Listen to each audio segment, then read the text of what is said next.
there are so many methods of evaluating common mode rejection ratio. But as per the demand of the syllabus, we will be making use of this equal resistance method. The experimental setup consists of two exactly identical potential divider networks connected to the two input terminals of the op-amp whose common mode rejection ratio needed to be evaluated, and to the common point of these potential dividers a signal voltage Vs is being supplied. So a voltage Vs is supplied to this point, say as like this. And in these potential dividers, the resistance connected to the ground for this branch, which is being labeled as a R1 prime, and for this branch this is being labeled as a R prime, should be simply much larger than that of the input resistance. Generally, a ratio of 1:1000 is taken in this case. ഇവിടെ ഈ resistance 100 ഓം ആണ്, ഇത് 100 kilo ohm ആണ്. ഇവിടെ ഇത് 100 ഓം ആണ്, ഇത് 100 kilo ohm ആണ്. അങ്ങനെ വരുമ്പോൾ the fraction of the supply voltage Vs appearing across R1 prime in this branch will be appearing as an input signal to the non-inverting terminal, and fraction of Vs appearing across R prime will be injected to the inverting terminal as an input.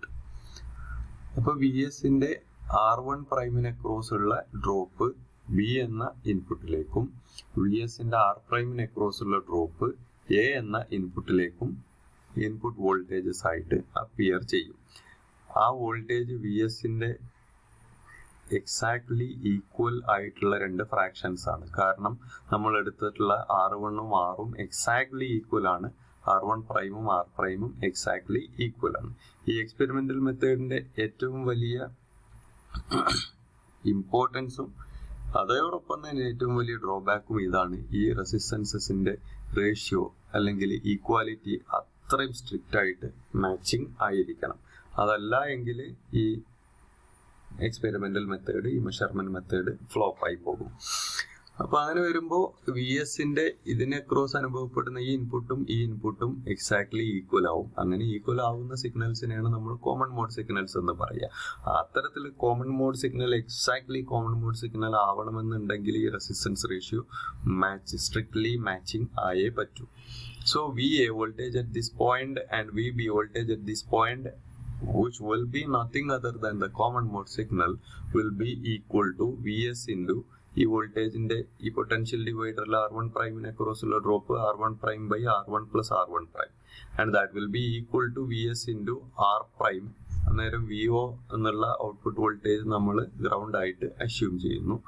Vs into R prime by R plus R prime, and we have this ratio of resistances R prime generally 1000 times greater than R. Then this is 1000k divided by 100 plus 1000k. I mean 100k divided by 100 plus 100k, or 100,000 divided by 100 plus 100,000. 100,000 നോട് 100 കൂട്ടിയാൽ ഏറെക്കുറെ 100,000 എന്ന് തന്നെ പറയാം. അത് ഏതൊരു നമ്പറിനും greater than 10 ആയി കഴിഞ്ഞാൽ 10 by 10 plus 1 11, approximately that's equal to 1 ആണ്. 10ന് മുകളിലുള്ള ഏത് നമ്പർ ആണെങ്കിലും ഏറെക്കുറെ ഈ റേഷ്യോ ആ number വലുതാവുന്നതോറും it will be more and more closer to 1. അപ്പോൾ 100,000 by 100 plus 100,000 more or less 1 തന്നെയാണ്. അപ്പോൾ ഇവിടെ ഈ ഫ്രാക്ഷൻ 1 ആണ്, ഇവിടെ ഈ ഫ്രാക്ഷൻ 1 തന്നെയാണ്. then common mode signal Vc will be equal to Vs. അപ്പോൾ ഈ കോൺഫിഗറേഷനിൽ നമ്മൾ കൊടുത്തിട്ടുള്ള സിഗ്നൽ വോൾട്ടേജ് ഒരു കോമൺ മോഡ് സിഗ്നൽ മാത്രമാണ്, and that will be rejected. In such a case, if there is an output, then definitely that is strictly a differential input voltage somehow appearing between the two input terminals of the op-amp being amplified. അപ്പോൾ ഒരു output voltage നമുക്ക് കിട്ടുകയാണെങ്കിൽ, അപ്പോൾ ഈ experimental സെറ്റപ്പിന്റെ beauty അതാണ്. നമ്മൾ ഏതൊരു input കൊടുത്തിരുന്നാലും ആ ഇൻപുട്ടിനെ ഒരു കോമൺ മോഡ് സിഗ്നൽ ആയിട്ട് മാത്രമേ ഈ എക്സ്പെരിമെന്റൽ സെറ്റപ്പിൽ ഓപ്പാമ്പിന് അനുഭവപ്പെടുന്നുള്ളൂ. പിന്നെ ഓപ്പാമ്പിന് ഒരു ഔട്ട്പുട്ട് ഉണ്ടെങ്കിൽ ഏതെങ്കിലും നിലക്ക് അത് ഇവിടെ ഉള്ള ഒരു ഡിഫറൻഷ്യൽ ഇൻപുട്ട് വോൾട്ടേജ് ആയിരിക്കും. ഈവൻ ഓഫ്സെറ്റ് വോൾട്ടേജ് പോലും വേണമെങ്കിൽ ആവാം. So once there is an output, definitely there is a differential input which is being amplified to give you an output.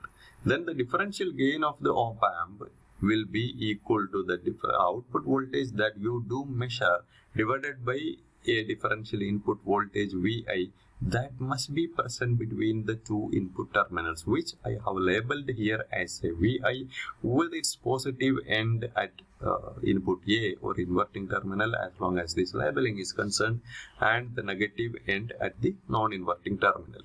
So AD equal to VO by Vi. And AC, that will be equal to the same output voltage VO divided by common mode signal VC, and which is found to be equal to say Vs. Then common mode gain is VO divided by Vc. Then the common mode rejection ratio rho equal to AD by AC equal to VO by Vi divided by VO divided by Vc. VO vanishes and we get rho equal to Vc by Vi. Idilipam Vc that we have evaluated as a equal to Vs, and Vi, that's an unknown, but Vo is known. So considering the output voltage relationship with the input voltage, differential input voltage Vi, you can consider the current flowing from Vo to this point, and the practical current to the input of the op-amp is 0, so all of this current will be flowing through this point. And the differential input or differential voltage at this terminal is 0. അവിടെ Vs കൊടുത്തിട്ടുണ്ട്, പക്ഷേ Vi എന്നുള്ളത് നമ്മൾ differential input ആയിട്ടാണ് എടുത്തത്. ഇവിടെയുള്ള Vi എന്നുള്ളത് differential input ആണ്. അപ്പോൾ ഇവിടെയുള്ള ഡിഫറൻഷ്യൽ ഇൻപുട്ടിന് മാത്രം കിർച്ചോഫ് ലോ അപ്ലൈ ചെയ്താൽ മതി. ഇവിടെയുള്ള ഡിഫറൻഷ്യൽ ഇൻപുട്ട് 0 ആണ്, കാരണം ഈ ടെർമിനലിലേക്കും നമ്മൾ Vs കൊടുത്തു, ഈ ടെർമിനലിലേക്കും Vs കൊടുത്തു. അപ്പോൾ differential input Vs minus Vs 0. Now apply Kirchhoff voltage law. This I have already told you, if the voltage at this point is Vi, then Vo will be equal to 1 plus R prime by R into Vo. Anyway, let me prove it here. ഇതിലൂടെയുള്ള current കാണാൻ അതിന് across ഉള്ള voltage Vo minus Vi divided by the value of that resistance is R prime, which is equal to current through this branch, which is differential voltage here Vi minus differential voltage here 0, which is Vi, this is equal to Vi minus 0, that is Vi divided by R. Now you split this into 2, Vo by R prime minus Vi by R prime, and take Vi by R prime to the right side. Then on the left you will have Vo divided by R prime. That is equal to, on the right side you have already Vi by R minus Vi by R prime is taken to the right side. Then that becomes Vi common into 1 by R plus 1 divided by R prime. Or Vo is equal to Vi into R prime കൊണ്ട് ഇങ്ങോട്ട് multiply ചെയ്യുക, 1 by R prime into R prime, that is 1 plus R prime by R, that is 1 plus R prime by R into Vi, that's equal to Vo. Now you substitute Vi here. Vi is equal to Vo divided by 1 plus R prime by R. So rho equal to Vc by Vi equal to Vc divided by Vo divided by 1 plus R prime by R. That's equal to 1 plus R prime by R into Vc by Vo. But Vc is equal to Vs. So this is 1 plus R prime by R into Vs by Vo. Now in this R prime and R are known. Vs that is known because this is the input voltage that you have supplied, and Vo that is the output voltage that you do measure. So all these things are known. Simply by substituting these values you can evaluate rho. But this experiment has a drawback. We will have to strictly maintain the matching between these two resistances R and R1 and R prime and R1 prime. Once this is violated, your common mode signal will not be appearing as a common mode signal. VC here will be different from the fraction of voltage that is appearing across R prime, which is being taken as the common mode signal at this point. Instead, that will be producing a differential input which will be amplified, and the strict matching for this gain equation AC equal to VO by VC for the common mode gain will not be maintained. Now we will consider the measurement of slew rate. As we have seen earlier, it is the maximum time rate of change of output voltage when a step input voltage is being supplied. With the measure we make use of a voltage follower.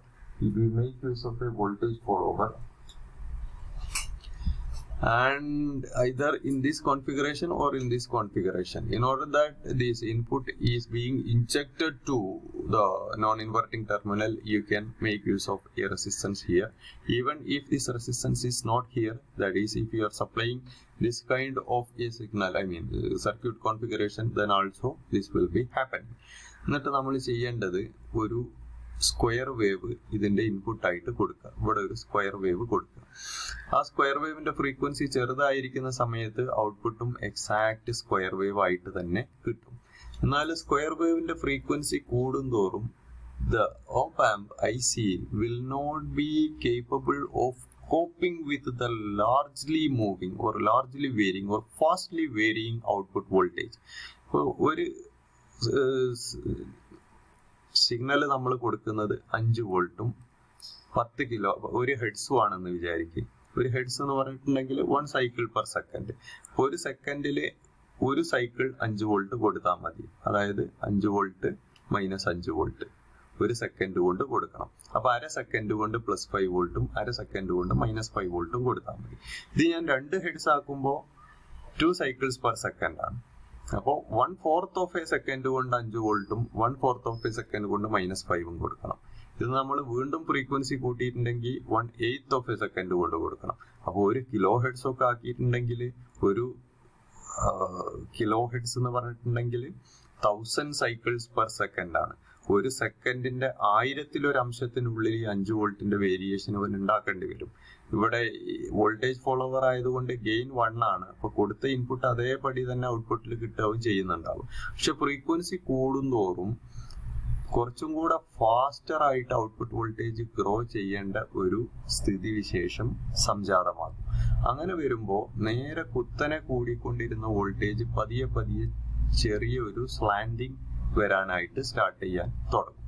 അങ്ങനെ slanting start ചെയ്യുന്ന frequency ഏതാണോ ആ frequency വരെ ഉള്ള സിഗ്നലുകളെ ഇവൻ faithful ആയിട്ട് amplify ചെയ്യുന്നുണ്ട്. Signal demand ചെയ്യുന്ന സ്ലീവ് റേറ്റ് കൊടുക്കാനായിട്ട് ഓപ്പാമ്പിന് കഴിയുന്നുണ്ട്. അതിന് മുകളിലേക്ക് ഫ്രീക്വൻസി പോയി കഴിഞ്ഞാൽ സിഗ്നൽ ഡിമാൻഡ് ചെയ്യുന്ന growth of voltage or slew rate കൊടുക്കാനായിട്ട് ഓപ്പാമ്പിന് കഴിയുന്നില്ല. അപ്പൊ മാക്സിമം ഇവന് സപ്ലൈ ചെയ്യാൻ പറ്റുന്ന ഓപ്പാമ്പിന് സപ്ലൈ ചെയ്യാൻ പറ്റുന്ന voltage growth per unit time എന്ന് പറയുന്നത് ഈ ഔട്ട്പുട്ട് വോൾട്ടേജ് പതിയെ ഒരു ചെരിവ് വരാൻ തുടങ്ങുന്ന സമയത്തുള്ള സ്ലീവ് റേറ്റ് ആയിരിക്കും. ആ സമയത്ത് എത്ര ചെരിവ് ആണോ വന്നത് അതാണ് വോൾട്ടേജിന്റെ വേരിയേഷൻ. എത്രയാണോ എക്സാക്സിലെ സ്ലാൻഡിങ് ഡിഫറൻസ് വന്നത്, ചരിവ് വന്നത്, അതാണ് ആ വോൾട്ടേജ് വേരിയേഷൻ എടുത്തിട്ടുള്ള time. This voltage difference divided by this time difference will give you a determination of slew rate. അപ്പോൾ നമ്മൾ ചെയ്യേണ്ടത് ആദ്യം സ്റ്റെപ്പ് റെസ്പോൺസ് കൊടുത്തു. ടൈം 0 ആവുന്ന സമയത്ത് ഔട്ട്പുട്ടും ടൈം 0-ൽ നേരെ കുത്തൻ ഔട്ട്പുട്ട് വോൾട്ടേജ് ആയിട്ട് കിട്ടി. നമ്മൾ ഫ്രീക്വൻസി കൂട്ടും തോറും ഔട്ട്പുട്ട് വോൾട്ടേജിന് ചെറിയൊരു ചെരിവ് ഇങ്ങനെ വരാൻ തുടങ്ങി. ഈ ഒരു വേരിയേഷൻ വരുന്ന സമയത്തുള്ള ഡെൽറ്റ വി എന്ന് പറയുന്നത് ഈ പോയിന്റിലെ വോൾട്ടേജ് മൈനസ് ഈ പോയിന്റിലെ വോൾട്ടേജ് ആണ്. ഡെൽറ്റ ടി എന്ന് പറയുന്നത് ഈ time 0 minus this time or this time minus this one, that is dt. This dv by dt will give you slew rate delta v out divided by delta t. That is delta v out equal to plus v max minus v max. Output input relationship ഇങ്ങനെയാണ് slew rate measure ചെയ്യുന്ന സമയത്ത്. ഈ നീലയിൽ കാണിച്ചേക്കുന്നത് ഇൻപുട്ടാണ്, റെഡിൽ കാണിച്ചേക്കുന്നത് ഔട്ട്പുട്ടാണ്. Red ചെറുതായിട്ട് നീലയിൽ നിന്ന് separate ചെയ്യുന്ന ഇൻപുട്ടും ഔട്ട്പുട്ടും തമ്മിൽ ചെറിയൊരു സ്ലാൻഡിങ് ഡിഫറൻസ് വരാൻ തുടങ്ങുന്ന സമയത്തുള്ള മെഷർമെന്റ് ആണ് നമ്മൾ എടുക്കുന്നത്.